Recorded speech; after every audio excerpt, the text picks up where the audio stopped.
If we were to build the ultimate gaming PC from the year 2007, it would bear too much similarity to our ultimate gaming PC from 2006. While the preceding year has shown much progress on the bleeding edge end of things, 2007 had a lot more to show in the mid-range segment.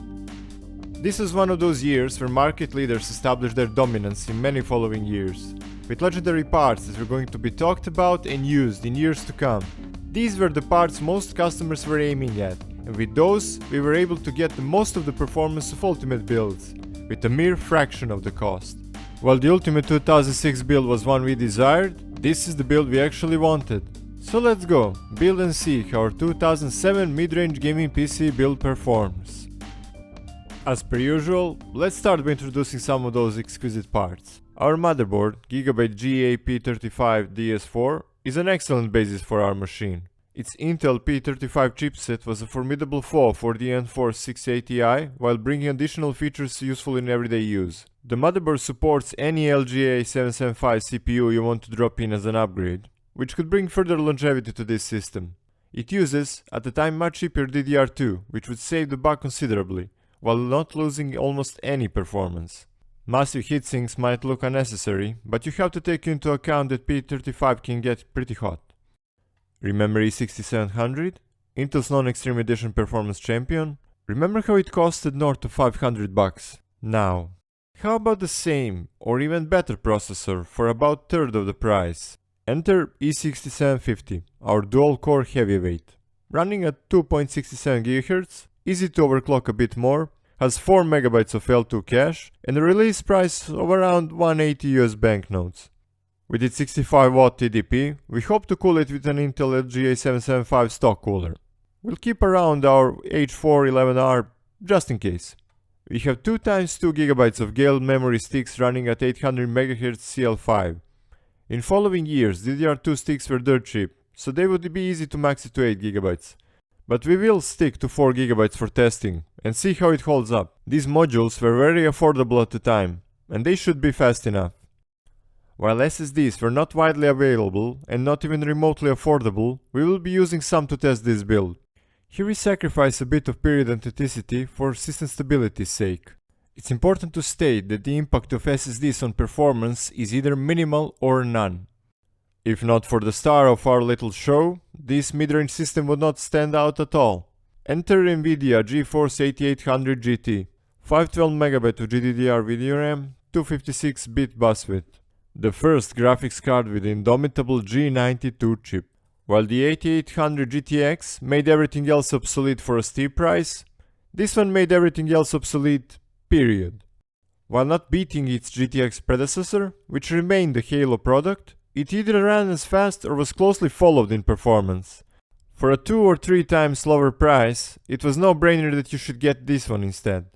Funny enough, nVidia reused this chip or its advanced node variations so many times that it ended up in 5 different generations. For power supply, we have this 600W modular unit from Be Quiet. It's known to be reliable and is out of its predestined system, so it was available.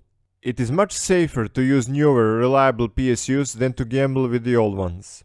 Capacitors and other components inside PSUs have a limited lifetime, and you wouldn't want to trust them with your shiny old hardware if you don't have to. Just make sure that it supports all the necessary voltages, and then a newer reliable power supply will do the trick. As per usual, we'll be using our weird Chinese platter turn test bench that we always use. It's far more convenient and easier to use than if you were to put this machine to the proper case. Also, cases that appear specific and in good shape are hard to come by. With that, we have one that is perfect for this build, and the least we can do is show where we would encase our parts. Here's the list of relevant parts we are using for this build. And here's the list of parts for hypothetical 2007 Ultimate Gaming PC. As we already stated, it's fairly similar to the 2006 one. To start testing, first we have to form this mid-range Zord.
We do have a bit of sag with our graphics card. Let's use our special anti-sag gadget.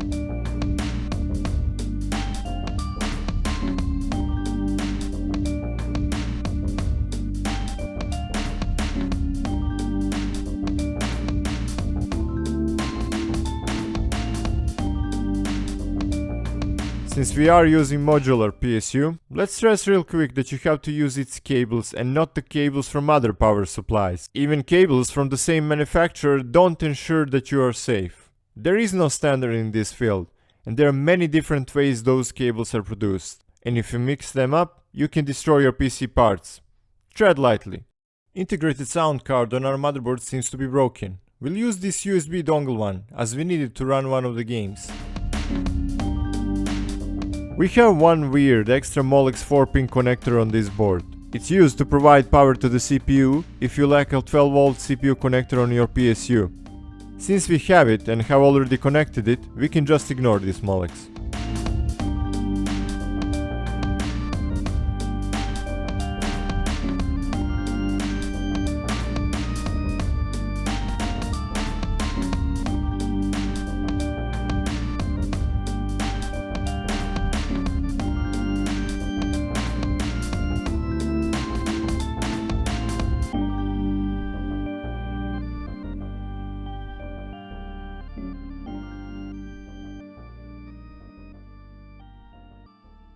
With Windows 7 set up, games and benchmarks installed and everything running, we can start our testing. We start with Crysis before Crysis, Far Cry. Compared to our Ultimate 2006 build, this machine holds its own and only takes considerable loss at very high preset from the SLI setup. 2002 high-end gets annihilated by all other variants. This makes sense, since back then progress was rapid and you couldn't have a PC that stayed relevant for long.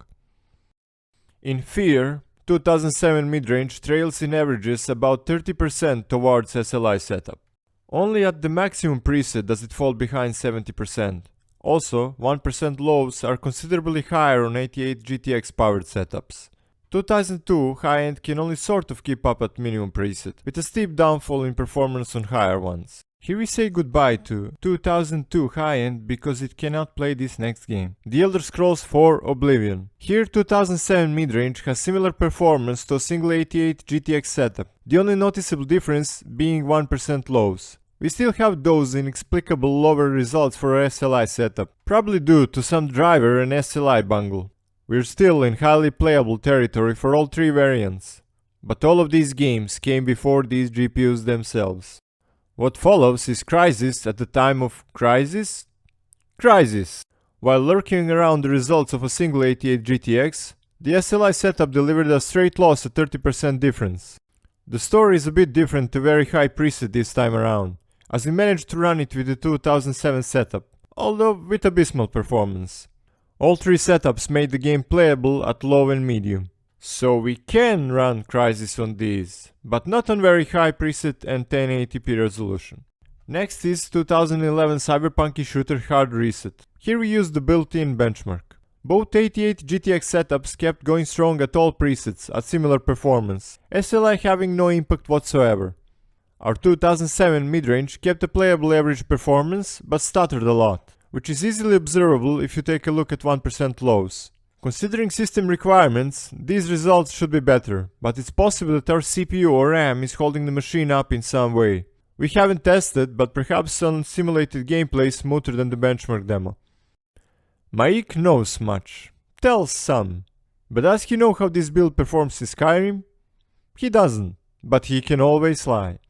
It's no lie that this game is playable in lower and medium presets. When we get to Ultra, things quickly travel to slideshow territory. We don't have any reference data here, as we don't have other test results, yet. The next game is 2013 Tomb Raider. On the lowest preset, the 8080 GT stands its ground, but on the medium preset, something goes awry. What is the issue here? Well, we're not sure. Considering that we ran the lowest preset on a lower resolution, limited VRAM might be cause of our troubles. Anyway, this game is playable on all three machines, and the best setup is somewhere between lowest and medium, as the game can get pretty stuttery with 8080 GTX setups. Let's set up a hypothesis. The year is 2014. You own our 2007 mid-range PC.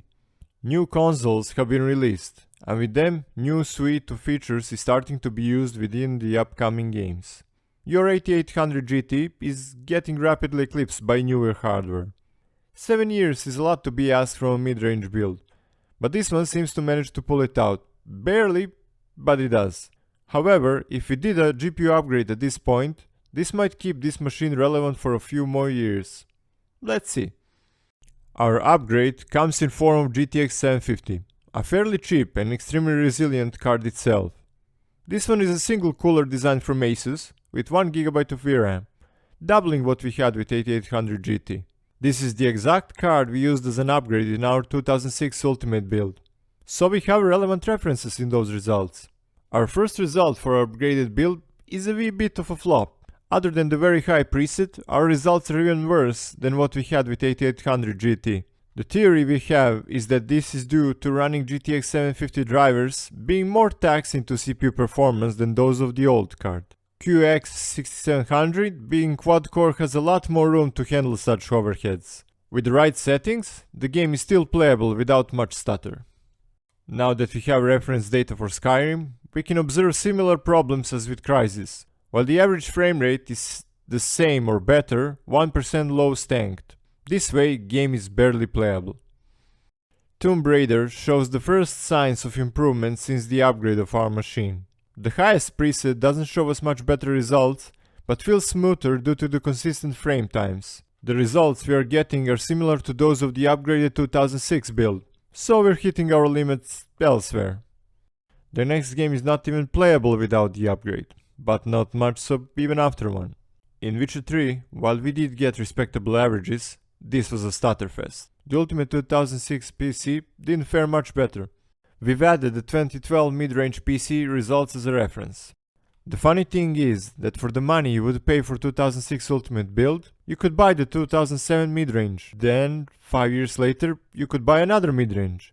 And then in let's say 2017, you would be left with enough money for at least a budget build. While that would keep you off the bleeding edge, you'd have a better gaming machine on average over a longer period of time. From optimizing our PC long-term building plans, let's go to one highly optimized game, the 2016's Doom. Having less memory and a weaker CPU does hurt our 2007 machine here, but if you're one up for self-harm, it can be playable. At least it is consistent, and the game is damn fun, so we wouldn't judge. We all played Doom 3 and Quake 4 at much worse. Driving our PC building economy point further, we've added our 2017 budget build as a reference here. Weirdly, our mid-range outperforms 2006 Ultimate here, successfully running the benchmark at higher presets and pushing for higher frame rates. However, it's a Pyrrhic victory, as neither of these machines runs the Shadow of the Tomb Raider at a playable frame rate. Here are the results for some of the synthetic benchmarks that we ran. We've also added relevant results from other machines and CPUs that we tested.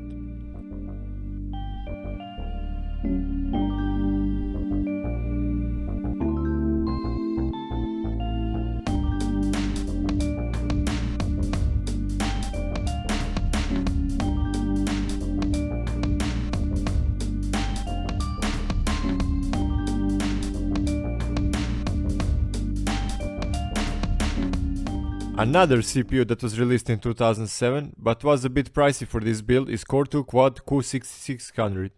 But as time passed by, it was easier to find good deals on this chip, or find some used, and as such was a perfect upgrade for this machine. You can spot the results for this CPU here in Cinebench R15 Roundup. Q6600 is also an excellent overclocker, and famously you can overclock it with a small piece of tape.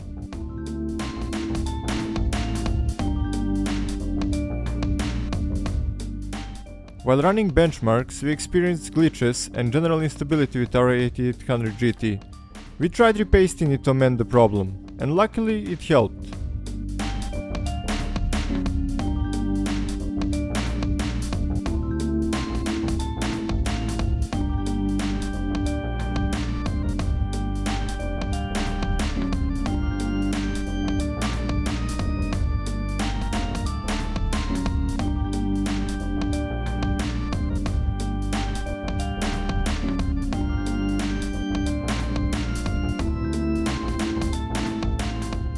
let's introduce the case we would use back in the day for this build. What you see here is Cooler Master 690, the first one. This spacey case can hold up to 9 fans and can be configured for a lot of different airflow setups. This particular one is in a bit of a rough state, but we do plan to tidy it up a bit and use it in one of the future builds. This 2007 mid-range machine was an excellent deal back in the day. With results shown, there's nothing more to add here. This setup was performing almost as good as 2006 Ultimate build, while costing 3 to 4 times less. We've already made an argument about buying mid-range build every 5 years, which is cheaper than buying one extremely high-end once in 15 years. Buying mid-range PCs at a rate you can afford and feel the need to upgrade is and will be our general recommendation on how to budget and build PCs even today. Of course, if you want to go all out and buy that RTX 4090, go ahead and buy it. We completely understand the need to play with the top hardware.